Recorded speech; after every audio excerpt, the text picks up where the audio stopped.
Reincarnated as a sword. At the beginning of this, a voice narrates how he has just been reincarnated as a sword. When he wakes up to this realization, a voice in the wind tells him he has a long way to go. Moreover, he realizes that he is in a fantasy world where all his abilities are listed. At that moment, one of the goblins spits on him, angering him as he takes it as a declaration of war. Immediately, he pulls himself out of the ground and discovering that he has the power of telekinesis, which grants him the ability to move by just thinking about it, he attacks the goblins. On the other hand, the goblins are angry as they charge at the sword, forcing him to kill all of them. After killing the 4 goblins, he notices that his statistics have increased. Just then, he discovers that they all possess crystals he had smashed while fighting them, allowing him to gain the abilities that the goblins possessed. Utilizing one of the skills he had gained from the goblins, he dug graves for each of them and returned to the spot he had been fixed to before they angered him. Now he laments how lonely he feels without a wielder. However, he came to the decision that he would start collecting skills. He does this because he wants to become stronger for his future wielder. In a remote land from him, a slave girl named Fran wishes to become stronger as she grows tired of her current life as a trader. While she's lost in thought, one of the slaves throws a rock at her, urging her to return to work.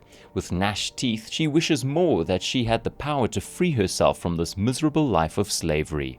Meanwhile, the sword starts his quest to acquire more skills and become more powerful. As it flies about the land, it sees a monster with tentacles, which at first proves to be a challenge. The monster grabbed him, draining his energy. Luckily, he cuts off the tentacles and kills the monster, breaking its crystal and taking its power.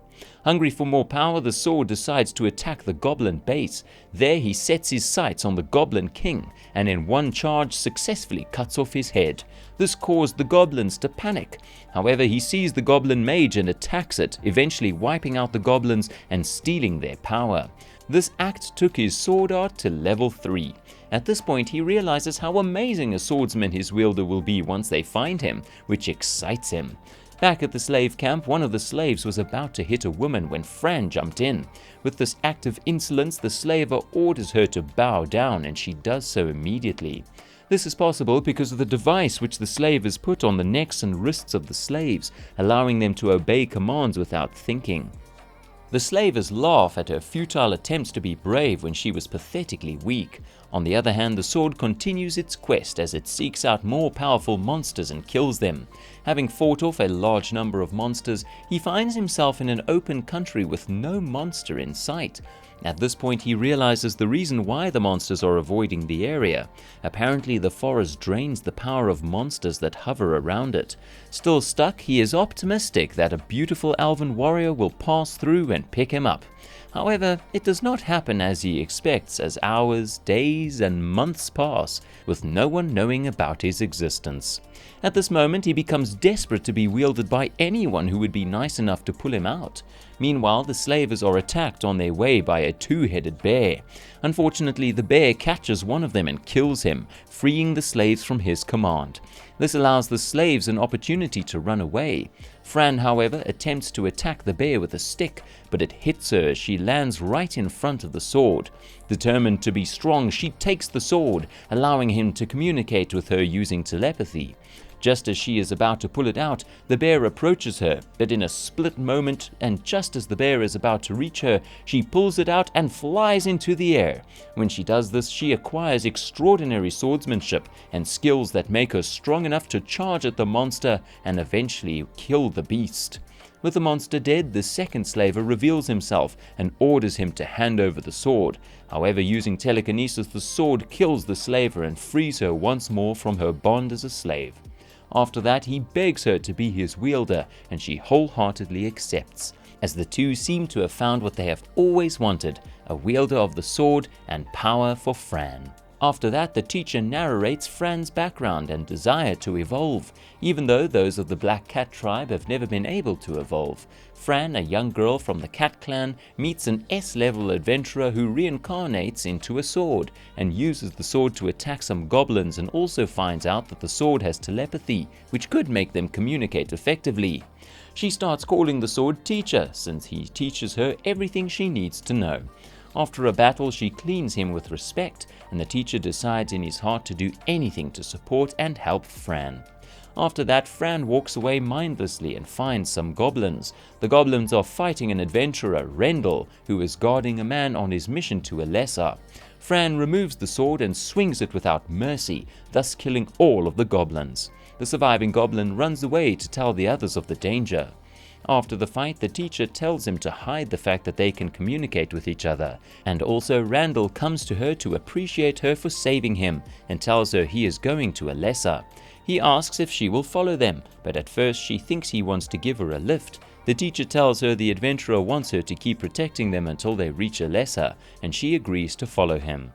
The teacher immediately finds out that he is the cause of the fight. Randall continues and tells him that the fight is a result of the death of an S-ranked adventurer, Fenrir, and just as the teacher has said, he is the reason. Fran asks Randall if he knows anything about the magic sword so that the teacher will know his history, but Randall says he does not know much about it. As they travel, Randall talks about adventurers and their journey. He tells Fran that adventurers are warriors who take missions to kill demons for a sum of money. She finds out she will earn a lot and needs the money.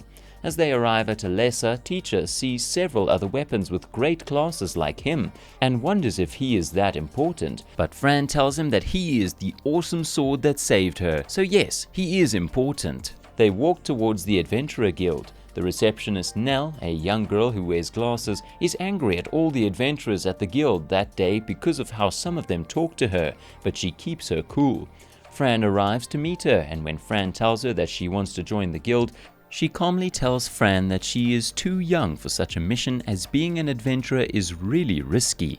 Nell assumes that Donadron's appearance will make Fran fidget, but Fran remains calm. The teacher reads all of Donadron's strength and finds out that he is much stronger than them, and he will probably be the strongest person Fran has fought yet. But Fran is determined to fight. Donadron makes his first attack, and surprisingly, Fran dodges it. She jumps on the mountain as he tries to hit her again. She dodges all the attacks until she uses her sword technique, Dragonfly, to defeat Donadron. Nell is shocked by this, and she asks who Fran is. Eventually, Fran is taken to Klimt, the head of the guild, who asks for the secrets of her skill, but she tells him she cannot tell him. He admits her and takes her to the crystal. They ask her to choose a class she wishes, but when they check the class she qualifies for, they find out she qualifies for several classes. She chooses the Sword Mage class and gathers her adventurer card. She goes to talk with Nell and purposely throws out all her demon possession from the demons she has killed. She sells it at the guild and receives 195,000 gold. She walked away to get a place to sleep, but some poor adventurers tried to attack her. She ignores them based on the teacher's advice, but they do not stop. They call her a thief and remind her that she is from the stupid Black Cat clan. They said she planned with Nell to get her items sold at a high rate. When Nell comes to correct that story, they try to attack Nell. Fran defends Nell but does not use her weapon. She fights with her hands and leaves. Nell orders that the adventurers pay for the damages of 100,000 gold, otherwise they can't leave. As Fran walks away, a dwarf adventurer with the assessment skill figures that her sword is an intelligent living sword. Fran and her teacher are heading to the market to get some things to embark on their journey. They start to look for a good store to get some armor for Fran to use in her adventures. As they move around the market, Garrus walks up to them and tells them to come and buy armor from his store. Fran's teacher uses an assessment to get information about Garrus. Fran uses her mind to communicate with her teacher for a while, and both of them decide to follow him to his store to check out his armor. Garrus tells her he would love to sell his armor to her because she is worthy of it. Fran and her teacher walk into the store and both see a variety of weapons that will be useful in their adventures. Fran tries out the new armor, and her teacher encourages her to get it. Fran's teacher suddenly speaks out, affirming that the blacksmith is right in his suspicions. Her teacher asks about a sword in his shop and decides to give it a test to see how it holds up. After Fran uses it to cut his blade in half, Garrus becomes astonished at how powerful her sword is. Garrus analyzes her attack, and her teacher begins to see that the blacksmith is a nice guy. Garrus also tells them about a legendary sword formed by a great and legendary blacksmith capable of making swords that can tear the heavens. Fran's teacher starts to wonder if a legendary blacksmith made him, but Garrus tells him he is not a legendary sword, and Fran's teacher apologizes for suggesting it.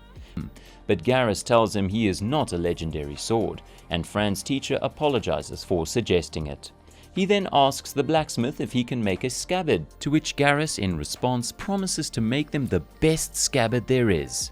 Fran's teacher suddenly provides him with a lot of equipment that he can use to make the scabbard, and Garrus becomes surprised. Garrus notices that the materials are from D and C rank monsters and promises to make stronger armor with these materials. Fran's teacher tells Garrus that they do not have much money, and Garrus suggests that they pay him with materials. Garrus sees it as a means of making more money from other adventurers while he makes equipment for Fran. Garrus tells them to give him 1 month and their scabbard will be ready. Fran thanked him as they left his shop. Fran is called to come home into the shop to have a look at her beautiful undergarments. The shop attendant shows Fran some pretty panties that will suit her while she goes ahead to try out other outfits in the shop. Fran departs from the shop after getting everything she needs from the shop. After leaving the shop, Fran's teacher suggested that they get some food items and cooking equipment. They go to the saber-tooth shop and they meet a huge man named Rufus. Rufus tells them that it is a general store and tells them to look around and get whatever they want.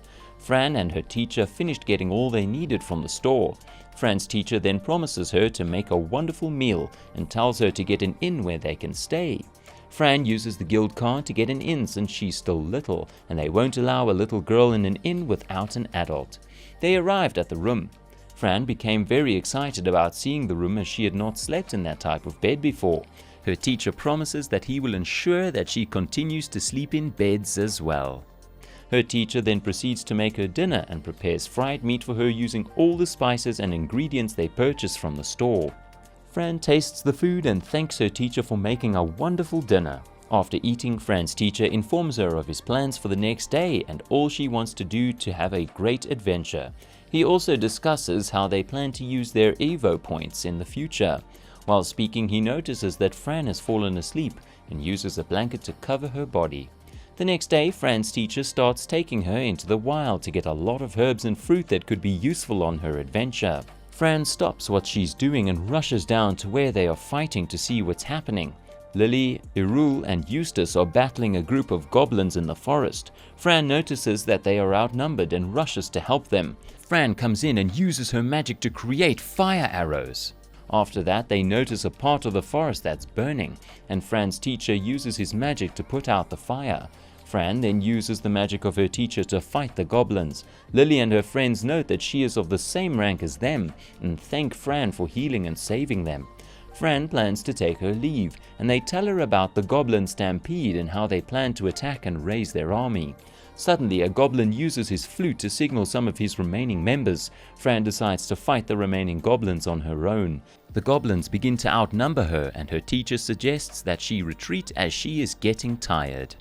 After that, the teacher realizes the inadequacy in their strength. However, although Fran acknowledges they're weak, she wants to become stronger by mastering teacher better. Just then, 2 goblins attacked them, and Fran killed them with a single slash. Surrounded by more goblins, Fran prepares to attack them while vowing to become stronger. As Fran does, the teacher realizes that his overprotection is, in turn, a way of not wanting him to get hurt. While on the battlefield fighting and killing the goblins, she feels like a coward. She screams that she wants to become stronger and stronger to support her teacher. She is tired of being weak. She forges ahead to kill the goblins in front of her. At that point, the teacher said he just wished he could protect Fran. He says he doesn't want her to get weak and tired and needs to protect her, but she's not making it easy. He acknowledges that his friend is not a weak friend anymore. He knows. Fran is much more confident now. She ran towards the goblins. She kills them and talks to the teacher. She asks him to please support her as she goes on her new journey of getting stronger.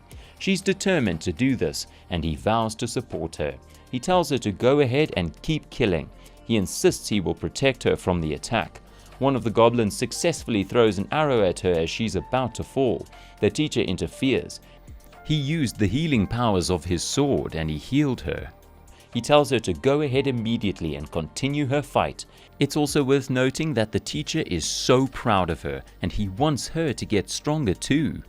After killing over 100 goblins, she is covered in blood and shattered. She is weak and she stands around the sword. The teacher discovers that she's now increased to level 12 and that Fran has eventually leveled up. Drenched in blood and sweat, Fran returns to the city with her sword. She goes to Garrus, the weapon repairer. Garrus asks her who she has slain and where she's coming from, why she is so weak, and she tells him she's just coming from an adventure. Garrus asks her how many goblins she's killed, but she has lost count. She tells him she doesn't know, and the teacher replies that they have killed more than 100. The teacher asks Garrus if he can help them repair their weapon in spite of the short notice. He tells Garrus that they have another adventure to break the home of the goblins, and that they need the sword. Then Garrus replies that he can. Someone takes them toward a hideout or home of the goblins, as Fran is about to enter, having kept on her fighting armor.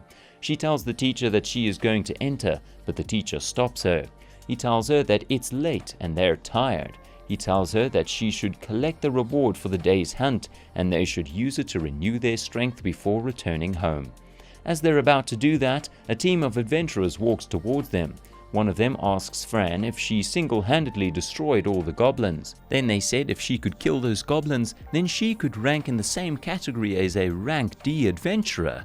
Fran didn't want to answer that question, so she changed the conversation and spoke about the goblin nest. She tells them there's a goblin nest in that place, and she thinks that several high-level goblins are there. However, when one of the adventurers looks at the place, he says there was nothing like a nest about a month ago, and that it couldn't be a nest, it's a dungeon. Donna Drawn screams at her, asks her how many goblins and hobgoblins she saw, and tells her she should give them a specific number. The guild leader interferes. He asks her to give a specific number, and she tells him that she saw over 130 goblins and 30% were hobgoblins. The guild leader asks her if the goblins ran away while she fought them, but she tells him that they didn't run. They stayed with her until she killed all of them. The guild leader figures that the goblins didn't run because there is nowhere for them to go, and that is because there are probably stronger goblins in the nest. She tells him the words of the dwarf adventurer and tells the guild leader that there is probably a dungeon in the forest. Donna took it as a sign of an imminent fight. The guild leader shares the same fear, he tells Donna, drawn to organize a group of adventurers from rank F to the top. The guild leader tells Fran that for her involvement in bringing such a thing to their intention, he will promote her to rank F so she can go with the team of warriors. She protests that she hasn't completed her missions for rank G, but he tells her that for her to single-handedly defeat that many goblins, she deserves the promotion, and they're in the middle of a pandemic, so they do not need to follow the usual rules. As Garrus finishes his story, a naive friend asks if the god of chaos is good or evil. Garrus tells some people to see the god of chaos as good as he comes outside. Garrus cheers them up for the upcoming mission. He tells the teacher that he will make a scabbard for him ahead of the mission. He tells them to make a landmark during their subjugation when they go home. The teacher takes his time to check out Fran's new accomplishment. Nell arrives. Nell tells her that she has disobeyed the law by bringing her weapon to the bathhouse and tells her that weapons are not allowed. They apologize to her and went to eat at the table. The friend tells Nell that she had a stressful day with her sword, which is why she decided to take a bath with her sword and apologized again. Nell tells her her friend is also going to the goblin subjugation. She encourages Fran and tells her that she knows she will do well. However, she begs Fran not to overexhaust herself. She says if the stupid deputy captain had assigned knights for the guild leader, then the burden of killing goblins in the dungeon would not be on the adventurers. Fran asks if there's a god of war, and Nell tells her there is a god of war. However, the god of war is greedy and obsessed with power so much that he becomes evil and fights his colleagues. They defeated him and then scattered his remains over the earth. However, the earth can't take it, so he remains turned to the monsters on earth. The teacher tells the friend to join the warriors in fighting. As she reaches the lower goblins, they run away from her as they have seen her before. She's a goblin killer. She saves one of her colleagues from dying, but the teacher can't use the crystal from the murdered goblin in public, so he tells her to go to the dungeon. The dungeon is filled with goblins, so she jumps using the Madeira jump. which they have obtained from one of their battles. She uses the Tri-Blast to destroy some of the goblins before moving forward. To use Fire Blast, she tries to enter the dungeon and kill the king and queen. Let's see what happens after summoning the monsters with Goblin gloats if the Goblin Empire is invincible, and do not forget to subscribe to my channel.